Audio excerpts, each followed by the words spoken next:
Buenos días, comenzamos una nueva sesión del curso Macroeconomía y Globalización y para ello voy a compartir con ustedes una presentación.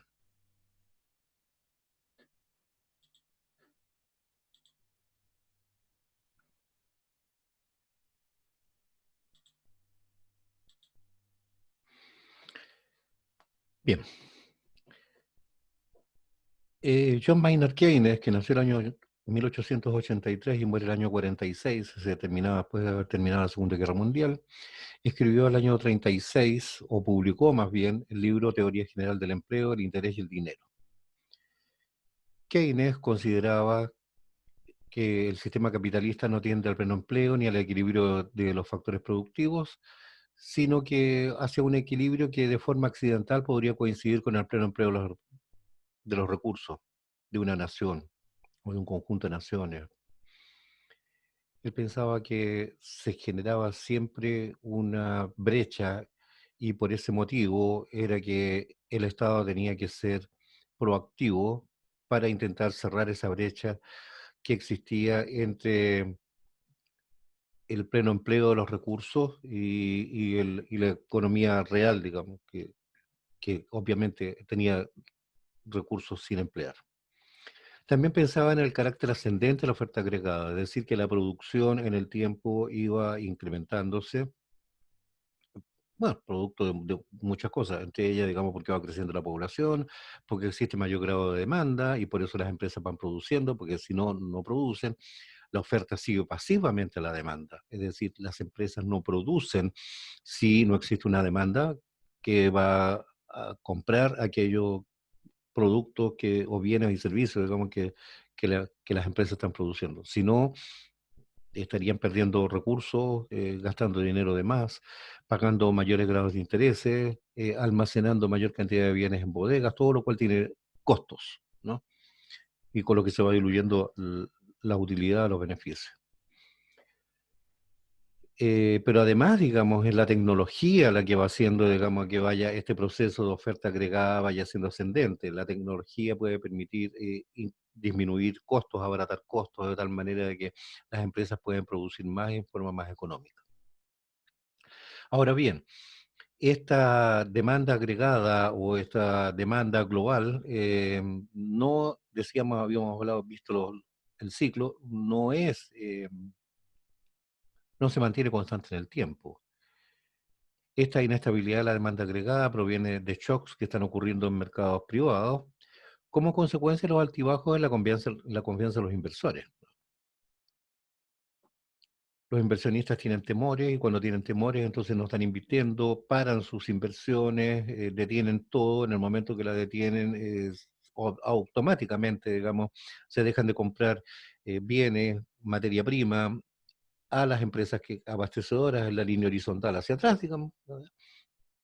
Pero también están dejando de trabajar una serie de personas. Y entonces, eh, por temor a que pase algo, se actúa haciendo algo que efectivamente cumple de alguna manera la profecía, ¿no?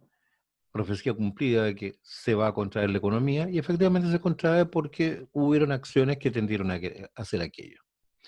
¿Cómo dar entonces la fe y confianza para que estos inversores no detengan sus actividades y por lo tanto se tiende a provocar o a profundizar el fenómeno del cual se tiene temor?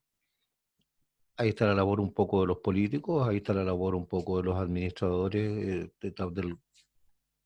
todos aquellos eh, administradores gubernamentales o gestores gubernamentales.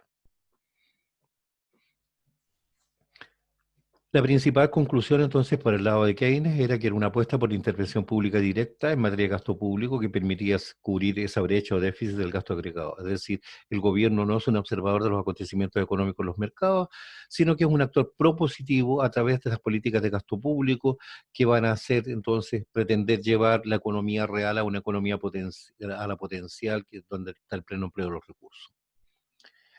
Él pensaba entonces que hay un comportamiento global en la economía y que a partir de un comportamiento individual no se puede predecir el todo. Y por lo tanto se necesitaba un indicador de ese comportamiento agregado y ese gasto agregado o demanda global consideraba demanda agregada también, se considera que es exactamente igual al consumo más la inversión más el gasto de gobierno más saldo neto exportador. Exportaciones menos importaciones. Ojo, fijarse que en el consumo nosotros estamos consumiendo bienes nacionales e importados, de tal manera de que cuando yo estoy restando las importaciones, estoy restando, disminuyendo ese consumo y está quedando solamente el consumo nacional.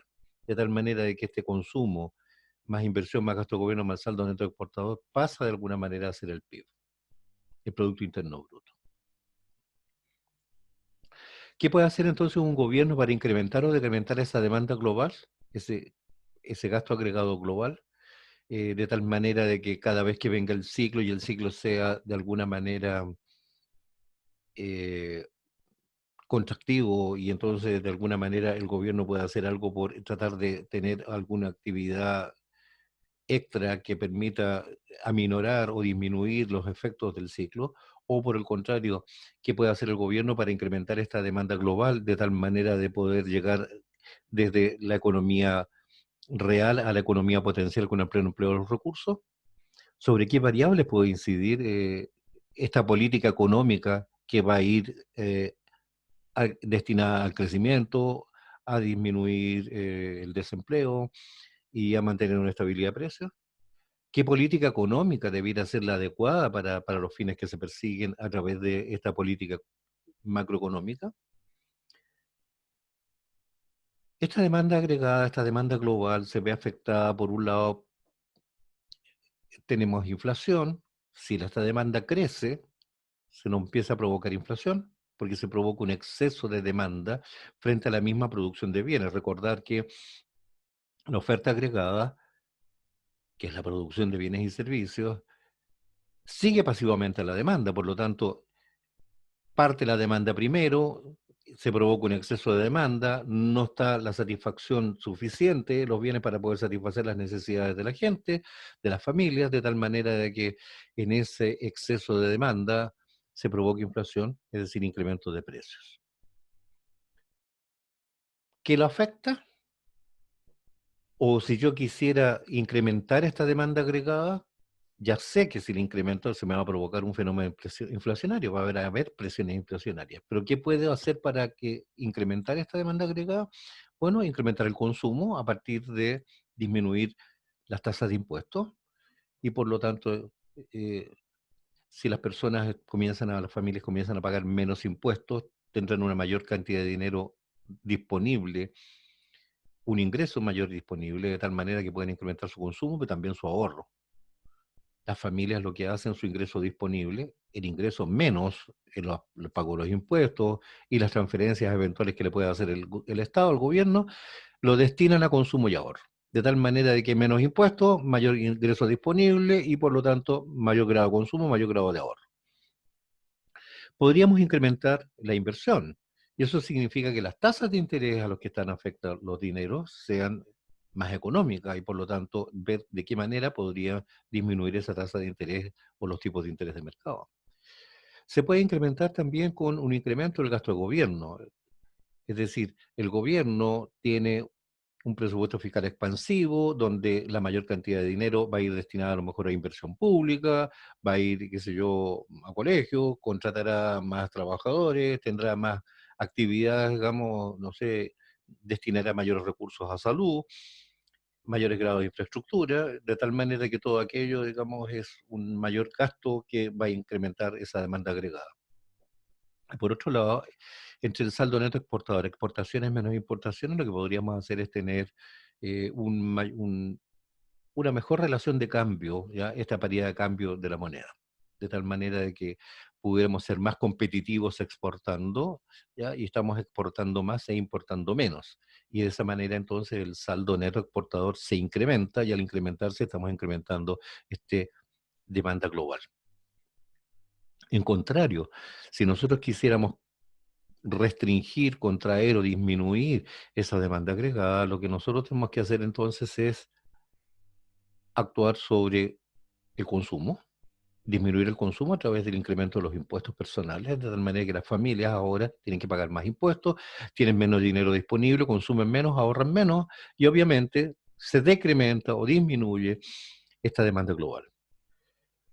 a través de incrementar la tasa o los tipos de impuestos, de interés, de tal manera de que la inversión resulta ser más cara, el costo del dinero para poder invertir es más caro, y si es más caro, bueno, no hay mucho más que hacer, excepto, digamos, que se van a contraer momentáneamente o por periodos, ojalá preferentemente cortos, digamos, este gasto agregado. Gasto de gobierno, una disminución del gasto de gobierno, claramente, digamos, menos trabajadores, menos inversión, menos eh, actividades de tipo pública, menos gente trabajando.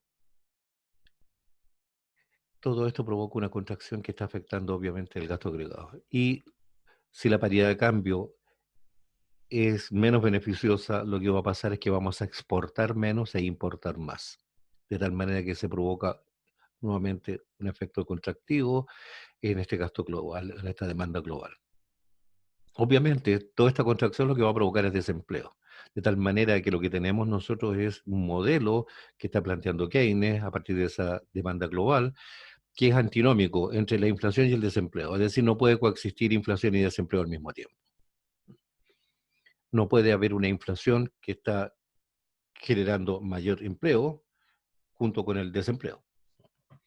O por lo menos así era para el modelo que tenía él. Más adelante veremos que se provoca el fenómeno de una estanflación, un estancamiento económico, una inflación, eh, que va a ser provocado por el cartel del petróleo en los años 74, por ahí, y 73, donde la inflación se provoca por un incremento de costos, una inflación de costos artificial, donde este cartel del petróleo han decidido poner una oferta muy baja y a incrementar a la fuerza los precios. Ya no van a ser en el fondo oferta-demanda, sino que ellos lo van de alguna manera subiendo o van jugando con ella para que de alguna manera en esta escasez del petróleo, de los barriles de petróleo, lo que va a pasar entonces es que suben de precio. Y esto se provoca en un momento en el que hay una contracción económica en el mundo, de tal manera de que mientras se va profundizando la contracción económica, la inflación va subiendo y los precios van subiendo producto del incremento de costos por la energía, y lo que va a pasar es que se va a ir profundizando cada vez más la situación mundial. En el camino, entonces, lo que se ha visto es la política económica, y podríamos decir que tenemos, por un lado, una política de gasto, donde el gobierno lo que puede hacer es incrementar o disminuir su gasto, incrementarlo o decrementarlo. Puede haber una política tributaria, donde lo que se está haciendo es se pagan más o menos impuestos, con el fin de intervenir directamente respecto de esta demanda global o demanda y, agregada.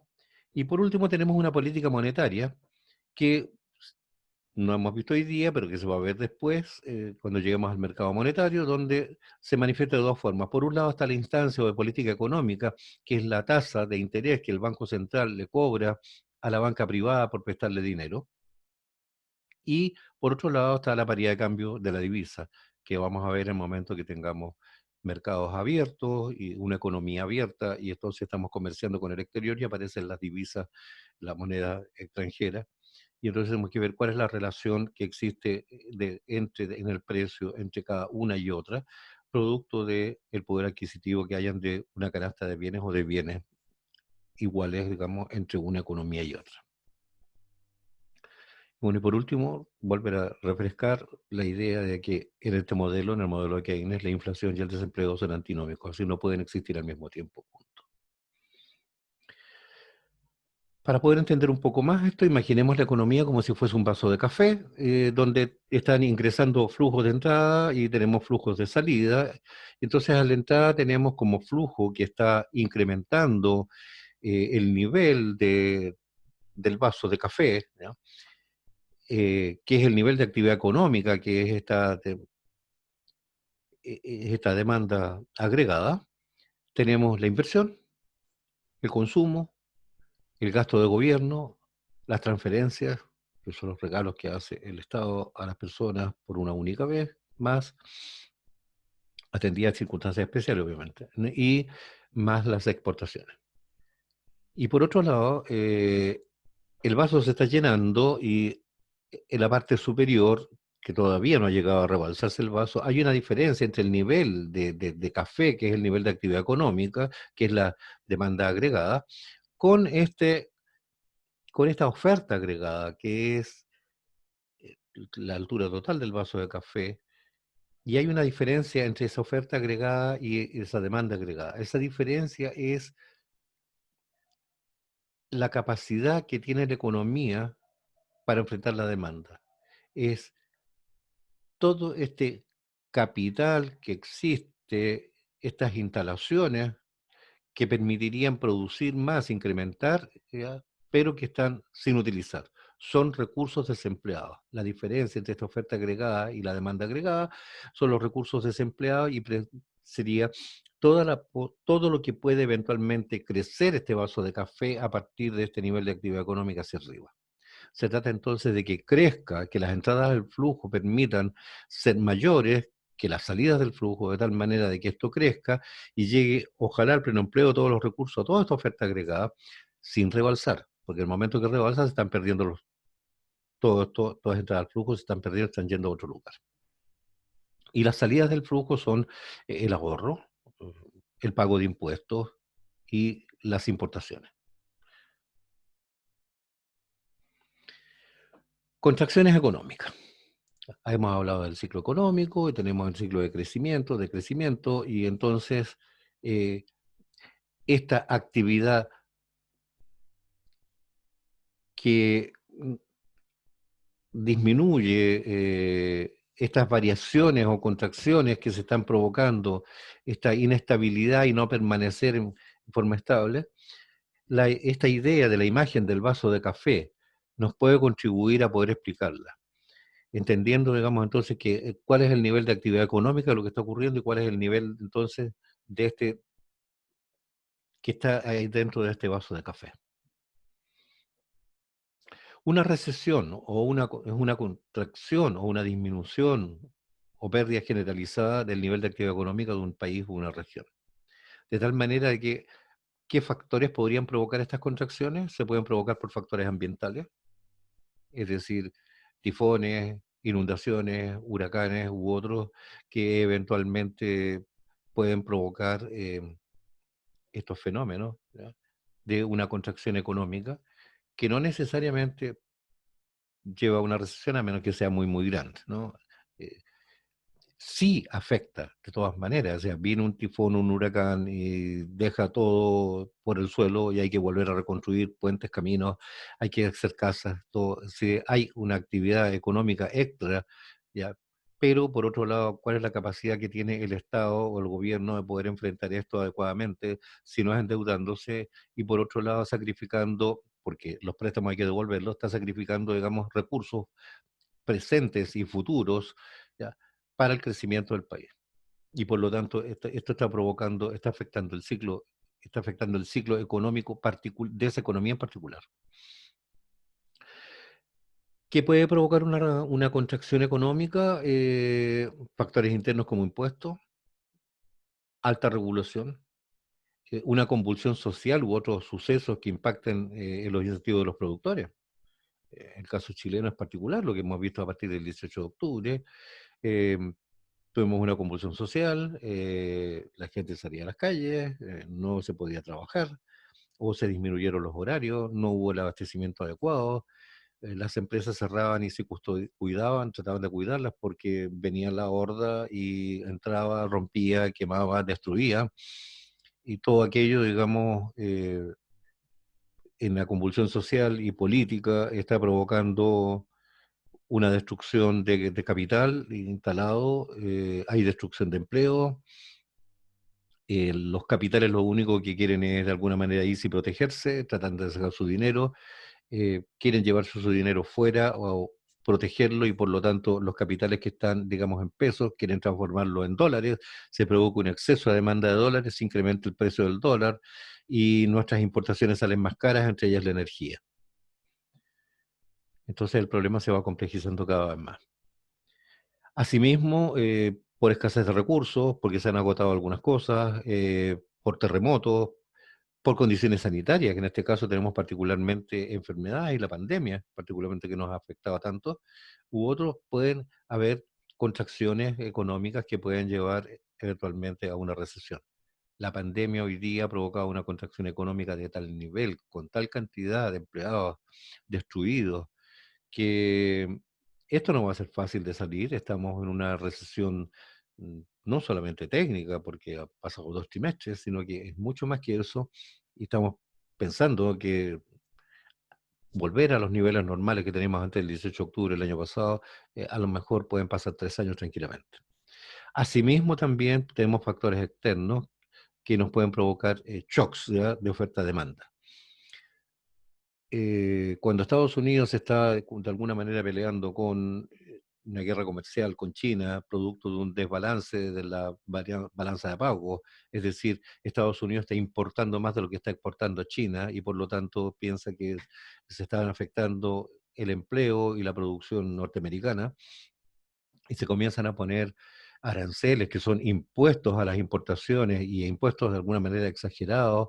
eh, Todo esto provoca un efecto financiero. Las empresas, los capitales que están en China piensan que dado el precio que se va a poner, precio final para el consumidor norteamericano a través de los aranceles que se incrementan, se excede mucho. Entonces la producción ya no se va a vender lo mismo y por lo tanto se va a tener que producir menos. Y producir menos significa que trabajadores cesantes, menos compra de materia prima, eh, las empresas van a tener menos utilidades, si tienen menos beneficios, entonces la empresa ya no es tan rentable, es menos rentable, la empresa vale menos, si vale menos, entonces sus acciones valen menos y eso se ve finalmente en el precio de las acciones que se están transando en las respectivas bolsas. ¿Ya? Y se provoca entonces un fenómeno financiero.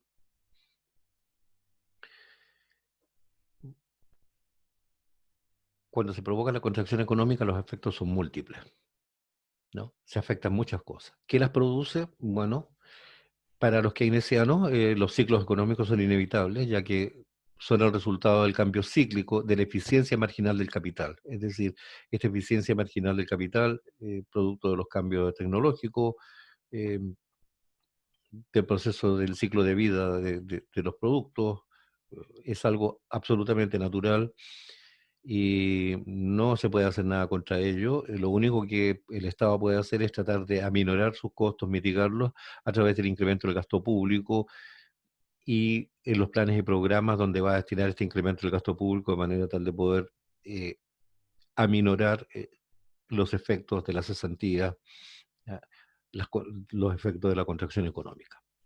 Para Wesley Mitchell dice que los ciclos económicos son fenómenos específicos de las economías que están basadas en el dinero y la actividad comercial y que está organizada mediante empresas que buscan maximizar su beneficio. Todo aquello que afecta a la economía, desde hasta la lluvia, digamos, afecta al lucro, que es el factor básico, y por lo tanto, de alguna manera, estos inversionistas están siendo afectados por por todas estas actividades, todo aquello que afecta a estas actividades comerciales, y van reaccionando acorde a esto y van incidiendo, obviamente, digamos, con sus actitudes en el proceso económico. Pero vamos a decir que también eh, estos fenómenos básicos también de alguna manera reciben esta eficiencia marginal del capital. Dice que hay más que eso, más que la eficiencia marginal del capital, ¿no? Y tiene que ver entonces también con los fenómenos especulativos. Para la escuela austríaca, que tiene que ver más con lo liberal, que más cercana, digamos, a Milton Friedman,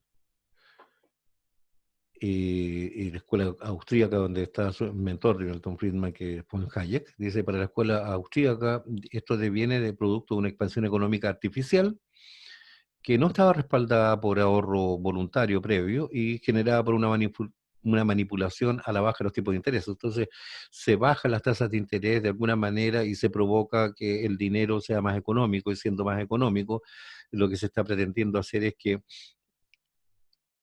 se invierta y existe entonces una expansión económica artificial que no está respaldada por por la estructura, digamos, de la economía, y se tiende a aumentar entonces la inversión, se crea un falso auge económico, producto de que hay una mayor cantidad de dinero circulante, y esta sobreutilización de estos bienes de capital acumulados se desvían a proyectos no rentables, se crean burbujas que acaban estallando y, bueno, y viene la contracción y la recesión económica, que podría ser el caso particular, digamos, de lo que ocurrió en Estados Unidos con la burbuja eh, inmobiliaria, donde se provocó una baja de las tasas de interés con el fin de que la cantidad de dinero existente en la banca pudiera ser utilizada, que la gente contrajera créditos. Pero finalmente esto no estaba sucediendo y finalmente lo que se hace es, se le comienza a dar crédito a personas o a familias que no cumplen los requisitos y entonces se corre un riesgo innecesario, un riesgo mayor al riesgo calculado para el otorgar los créditos. Todo esto hace entonces que haya activos financieros que teóricamente están clasificados, bien clasificados, es decir, que los clientes se estima que sí van a pagar y por lo tanto su riesgo es calculado, pero tenemos una cantidad de personas que no cumplen los requisitos y por lo tanto es un riesgo mayor, pero que aparece en los activos financieros como un riesgo razonable, no se muestra cuál es el verdadero riesgo. Y bueno, esto va a explotar en algún momento, va a haber cesación de pago, la gente no va a pagar, las empresas empiezan a retirar las propiedades que están en prenda, nadie las quiere comprar, la banca comienza a quebrar y se provoca un efecto de contagio en las economías, no solamente de la economía norteamericana a la economía extranjera, y se provoca el fenómeno de la contracción y recesión económica. Bueno, la reducción de esta actividad económica que hemos hablado de alguna manera y como la actividad económica se mide a través del PIB real y se estima que el PIB, si el PIB decrece durante 2 trimestres consecutivos, está en recesión técnica. ¿Qué variables se afectan con la recesión? Prácticamente todas. Se disminuye o decrementa notoriamente la producción de bienes y servicios, eh, obviamente cae el consumo, la inversión, el empleo, eh, las utilidades o beneficios que obtienen las empresas. Todo esto afecta, digamos, los índices de inflación y, y los salarios, obviamente, caen notoriamente.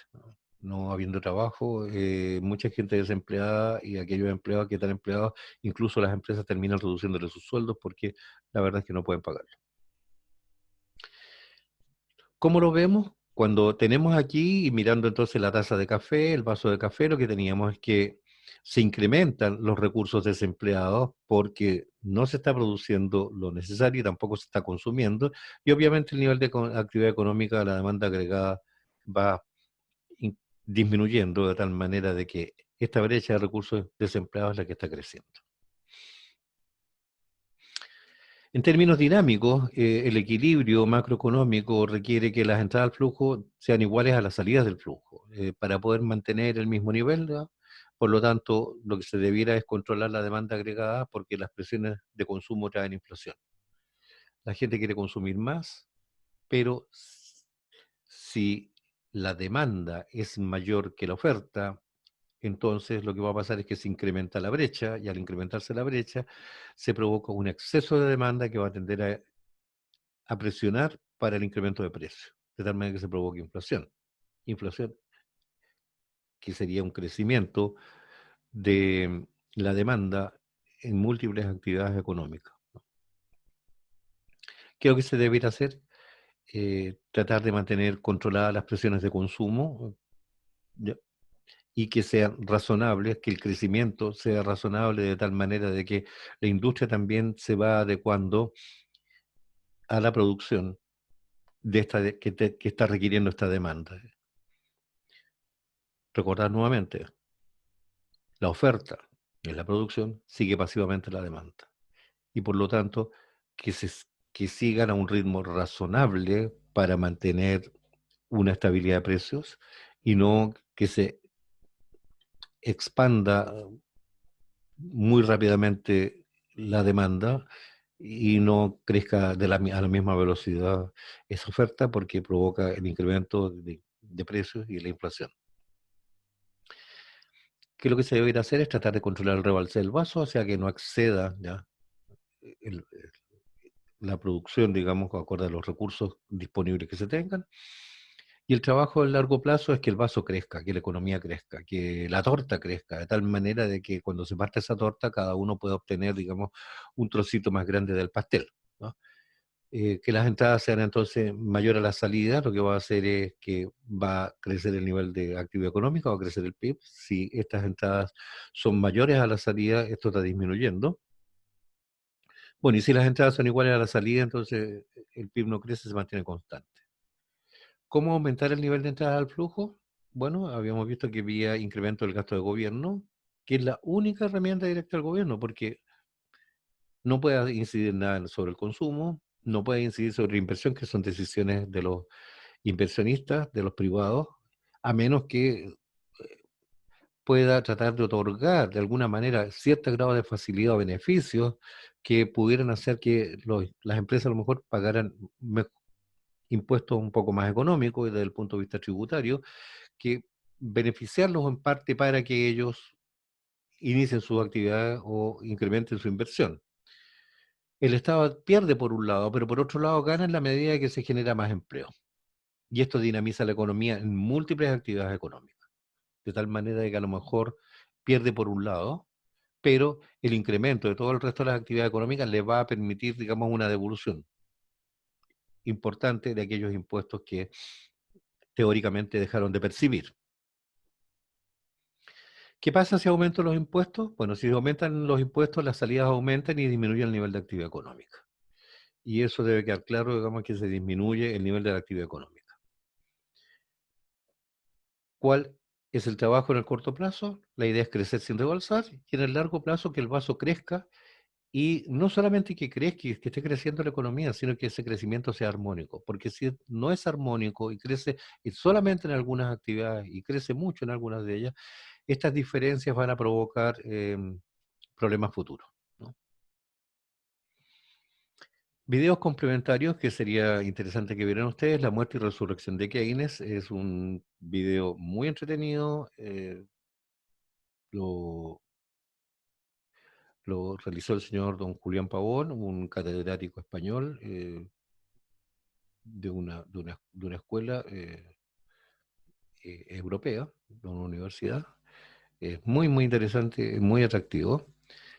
Habla acerca, digamos, de este fenómeno, digamos, de la economía, de lo que debiera, podría hacerse la economía, pero también desde el punto de vista de la política y del candado o de las restricciones que tienen impuestas ellos como Comunidad Económica Europea, frente para poder reactivar la economía. Eh, Flujo circular y cuentas nacionales es algo interesante que se puede ver. ¿Y qué es el Producto Interno Bruto? ¿No? Sigamos. Producto Interno Bruto o PIB, que es el consumo más la inversión más el gasto del gobierno más el saldo neto exportador, dice que es el producto, este producto es el valor total de esa producción corriente de bienes y servicios finales dentro del territorio nacional durante un cierto periodo de tiempo, generalmente un año. Esta contabilización se realiza a valores brutos agregados para que no exista doble contabilización. Ya voy a explicar de qué se trata. La producción corriente significa que no se cuenta la reventa de artículos que se produjeron en algún periodo anterior, porque es producción nueva que se está incorporando, digamos, de alguna manera. En el caso, por ejemplo, la venta de una casa existente entre inversionistas o privados no contribuye al PIB, por lo tanto. Solo se transfiere un activo de una persona a otra o de una familia a otra. Ahora, Si esa compra-venta se realiza a través de un corredor de propiedades, el servicio del corretaje, ese sí debe incorporarse al PIB del periodo. Y por lo tanto, sí es trabajo y trabajo remunerado.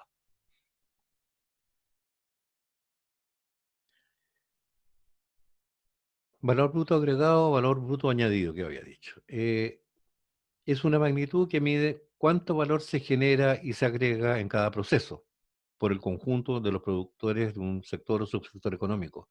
Recoge todos los valores que se van agregando a los bienes y servicios en las distintas etapas del proceso productivo. Para entenderlo mejor, el ejemplo es, imagina que MG, los automóviles, la empresa que fabrica productos MG, Morris Garage, y la Goodyear producen automóviles, y una y la otra los neumáticos. Y cada automóvil necesita normalmente 5 neumáticos que se compran a Goodyear. El PIB incorpora tanto la producción anual de neumáticos como la de autos, con y cada auto trae sus respectivos neumáticos. Pero para que no se falsee ese PIB, por la doble contabilización de los neumáticos producidos por la Goodyear, mismos que sacan algunos y van a incorporarse a estos automóviles MG, suponiendo que los autos se produjeran en Chile, la verdad es que estamos armando nomás, y eso, ¿no? Pero para imaginemos que se producen, entonces lo que debiera hacer es descontarse en los neumáticos, ya, que están en el auto para que vayan solamente contabilizados en la producción de Goodyear y no en el auto, y eso se hace a través entonces de disminuir esto, de tal manera de que es solamente el valor agregado que se le va dando en el proceso productivo, ¿no? Es el valor del auto entonces menos el costo de todos los factores de producción. ¿Qué es lo que incluye el PIB? Hay muchos servicios que no se contabilizan en el PIB, por ejemplo, los servicios gubernamentales, el servicio del ejército, el servicio judicial, el carabinero, el aparato regulador del Estado.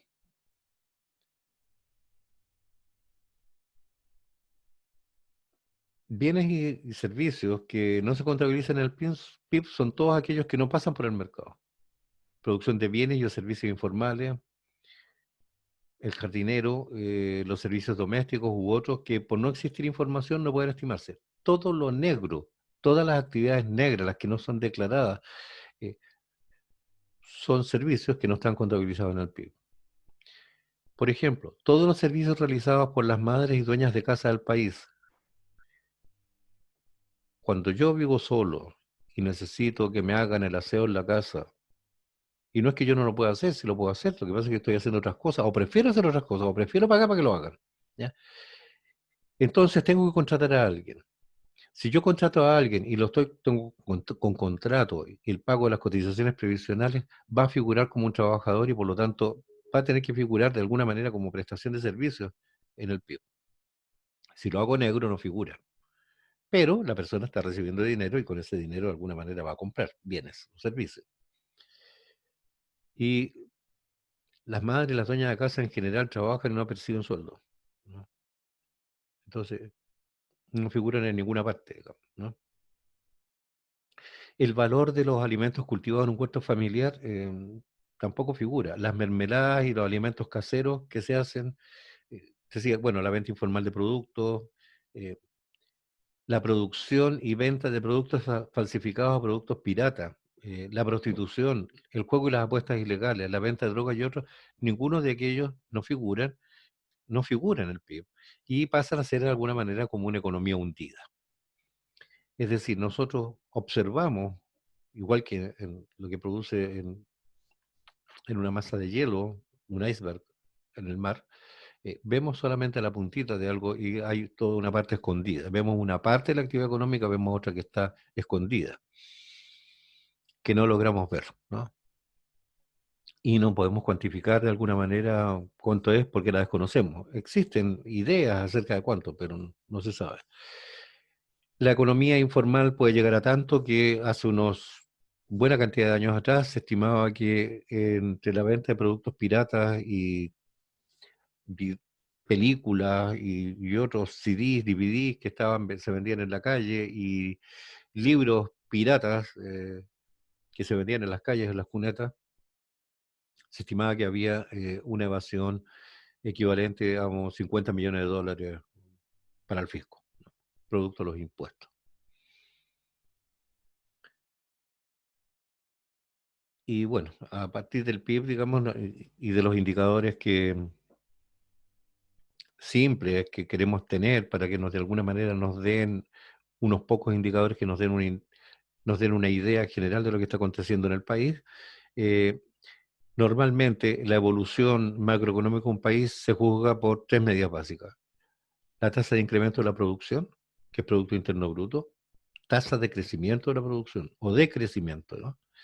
La tasa de crecimiento de los precios, ¿ya?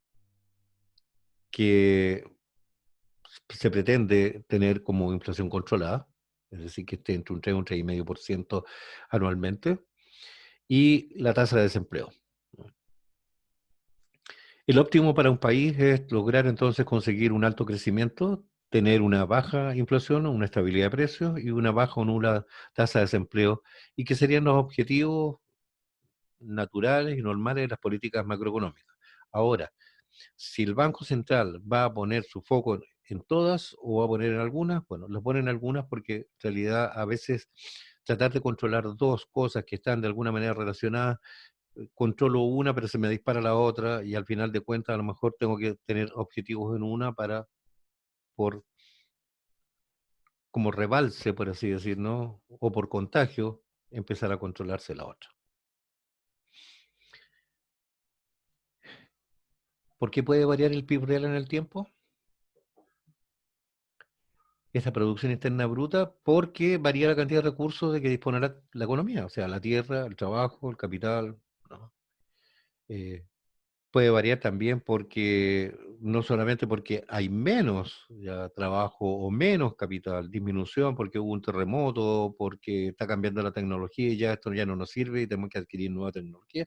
También puede pasar de que está incrementándose la fuerza laboral y por lo tanto tenemos más recursos humanos y también tenemos a lo mejor mayor cantidad de cuerpos mineralizados o podemos aprovechar mejor nuestros recursos internos.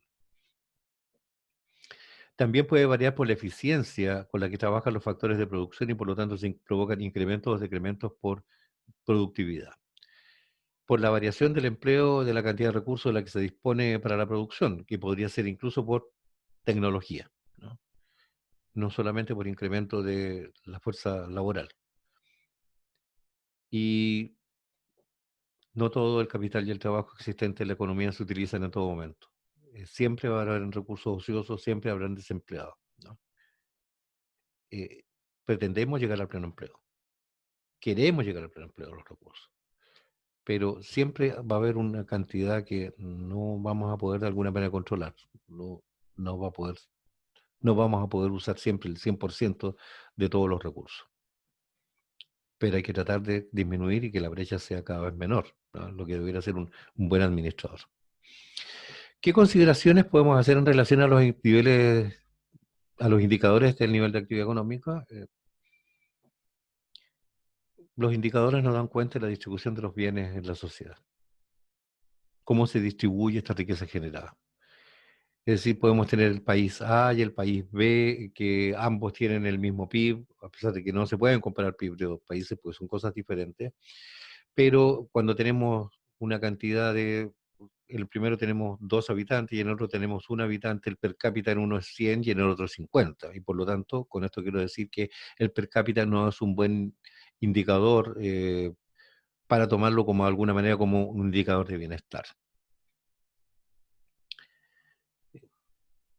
La distribución de esto, así, esta actividad económica que finalmente redunda en un Producto Interno Bruto, ¿cómo se distribuye este Producto Interno Bruto?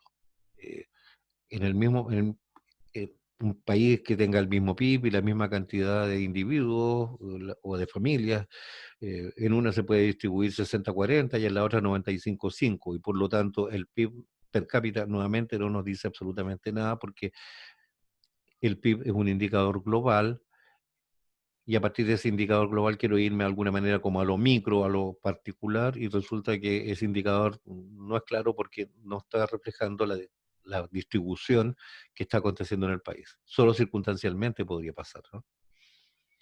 Y tampoco el PIB considera la economía hundida, que en algunos países representa altos porcentajes del PIB del país.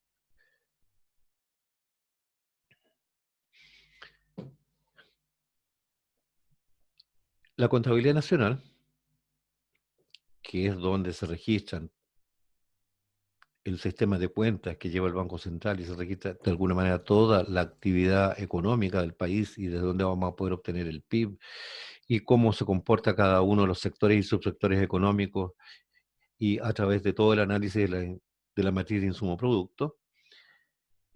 No, esta contabilidad nacional no contempla un ítem de depreciación de la riqueza natural del país, provocándose una descapitalización de la riqueza del país que no estaría reflejada en la contabilidad nacional en los indicadores. Como ejemplo, si al finalizar la vida útil de un yacimiento minero, ¿qué es lo que queda? Un rajo, un socavón, un remanente del cuerpo mineralizado de baja ley que no es explotable, por lo menos con la tecnología actual. Quedan relaves mineros y contaminación en general. Entonces, si miramos en retrospectiva, el país en algún momento ganó a lo mejor una cantidad de dinero. No sé si la ganó directamente el país, digamos, y fue a la riqueza del erario nacional, o si fue un diferencial muy bajo porque el resto eran inversionistas extranjeros y se llevaron todo ese dinero fuera, ¿no? Pero el país perdió una riqueza que no puede regenerarse. No hay forma alguna de que se haga algún tipo de proceso y el cuerpo mineralizado que había ahí se pueda regenerar. Aunque sea en parte. Y esa pérdida no se refleja en ninguna cuenta de la contabilidad nacional y tampoco se refleja en ninguna parte de la contabilidad nacional todo lo a que se haya afectado el ecosistema o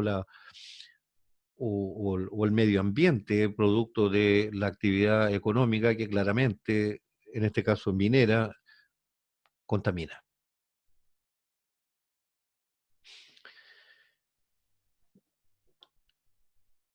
Nosotros podemos decir también, digamos, que hay otra cosa que no considera, digamos, que son estos gastos defensivos.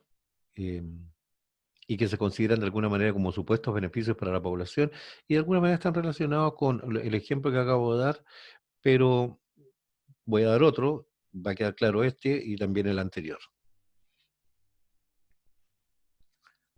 Producto de un sostenido mejor desempeño de la economía en los años, de las mejoras tecnológicas que permiten producir autos más económicos, de una apreciación de la moneda debido a que el dólar ha ido decayendo, ya no tiene la preeminencia que tenía antes, y con una mejor economía sostenida en los últimos años, ha habido un ingreso de las familias chilenas, sobre todo la clase media, que se ha ido incrementando. Esto ha permitido que, por todas estas razones, y a lo mejor otras más, que se incremente el parque automotriz enormemente, lo que origina de alguna manera un mayor bienestar para la población. Percibo un flujo de bienestar cuando yo tomo mi propio autito y puedo ir de un lugar a otro sin tener que esperar la micro, sin preguntarle a nadie. Me siento más cómodo y tengo más beneficios. Pero en Santiago vivimos en una ciudad que está rodeada de cerros y se provoca esta olla de que en verano no es problema, la contaminación, el aire está caliente y por lo tanto se provocan estas corrientes de convección que van a llevar la mugre y la contaminación a otros lugares y se va a dispersar en el medio ambiente. Pero en invierno, esta cuenca esta, no, no, no permite, porque no está el calor suficiente y las corrientes de convección son insuficientes como para poder romper el especie de tapón que se forma arriba, y no se pueden expulsar los gases contaminantes de automóviles y todo tipo de fuentes fijas, que el viento las lleva y terminan mayoritariamente, digamos, en la zona poniente o norponiente de la ciudad. Es decir, me refiero a Pudahuel, Cerro Navia, Renca, Quilicura, Lampa, ¿no? Sectores que están mucho más contaminados. Lo que pasa entonces es que en invierno, cuando viene la época de invierno y los fríos y las lluvias,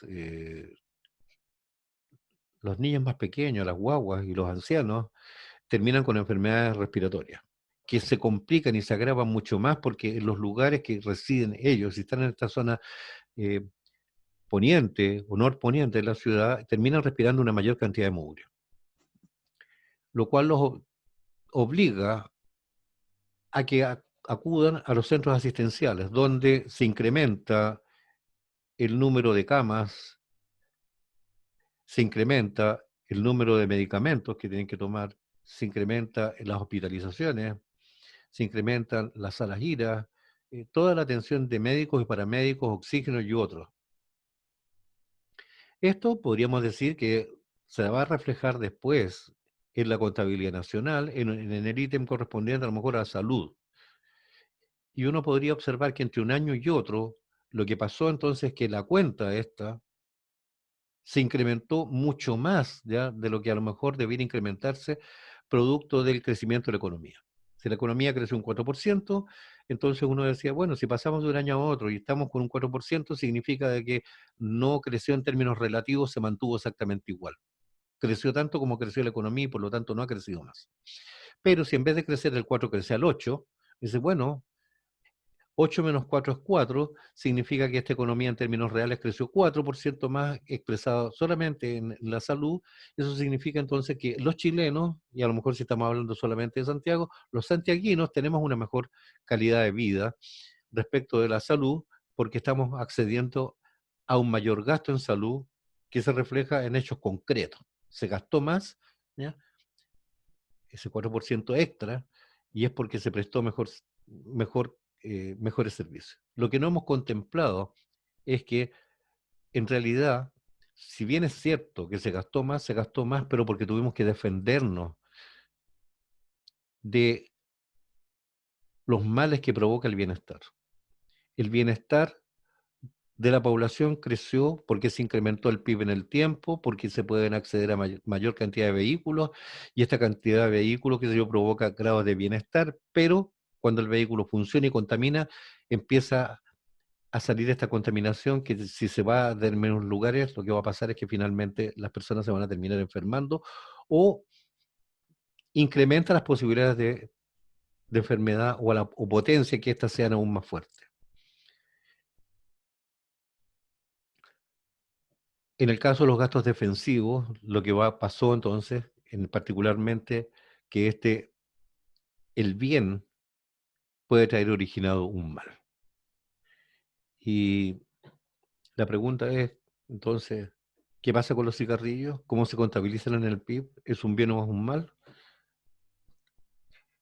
¿Representa o no representa el caso de los gastos defensivos? El hecho de la contaminación provocada, digamos, en los relaves mineros que provocaron en principio aparentemente un bien porque la actividad minera dio trabajo y se pagaron impuestos, pero al final de cuentas quedaron unos relaves que están contaminando y a lo mejor va a ser el Estado el que de alguna manera va a tener que trabajar en ellos y con un costo que puede ser significativo, pero más allá de eso, aunque el Estado no hubiera tenido que pagarlo, el solo hecho de tener estos relaves que están contaminando no es precisamente lo mejor. Durante todo ese tiempo se afectó la tierra o se afectaron las personas, la contaminación llegó a las napas y finalmente en algún momento alguien tomará esas aguas a lo mejor contaminadas. No. Espero que con esto haya quedado más o menos claro. Algunas de las consideraciones en relación a los niveles de actividad económica que tienen que ver con el PIB, y en este caso particularmente hablando sobre los gastos defensivos.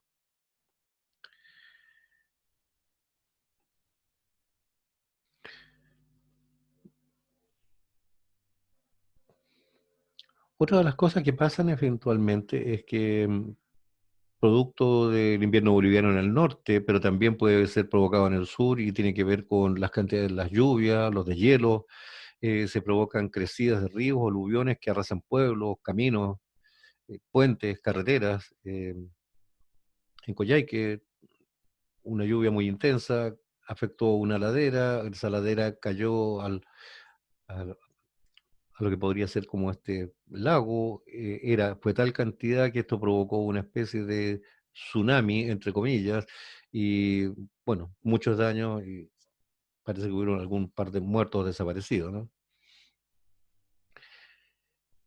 Eh, Como gastos defensivos uno podría decir, bueno, y frente a la eventualidad de que estos sucesos naturales como las lluvias, los deshielos, el invierno boliviano, las crecidas de ríos que se llevan las laderas, que inundan las poblaciones, que se llevan las casas, que se afectan las bases de los puentes y se deterioran o se deterioran los caminos, eh, que se han fortificado laderas y finalmente el agua viene y se lleva a los aviones, se lleva a las fortificaciones, se destruyen estas obras de arte, que son los puentes chiquititos que van eh, en los caminos, ¿no? Todo este gasto, de estos gastos no presupuestados, que en principio podrían considerarse mayores graves de bienestar, resulta que no son tales, ya que el Estado se ve obligado a realizarlo como una forma de defenderse frente a los daños que ocasiona este suceso natural, que puede ser de baja probabilidad, pero muy, muy destructivo, ¿no? Nuevamente, refuerzo, un mal puede traer un bien, ¿no? O un bien puede traer un mal, depende cómo se vea. Bueno, con esto termino esta parte que tiene que ver con la demanda global.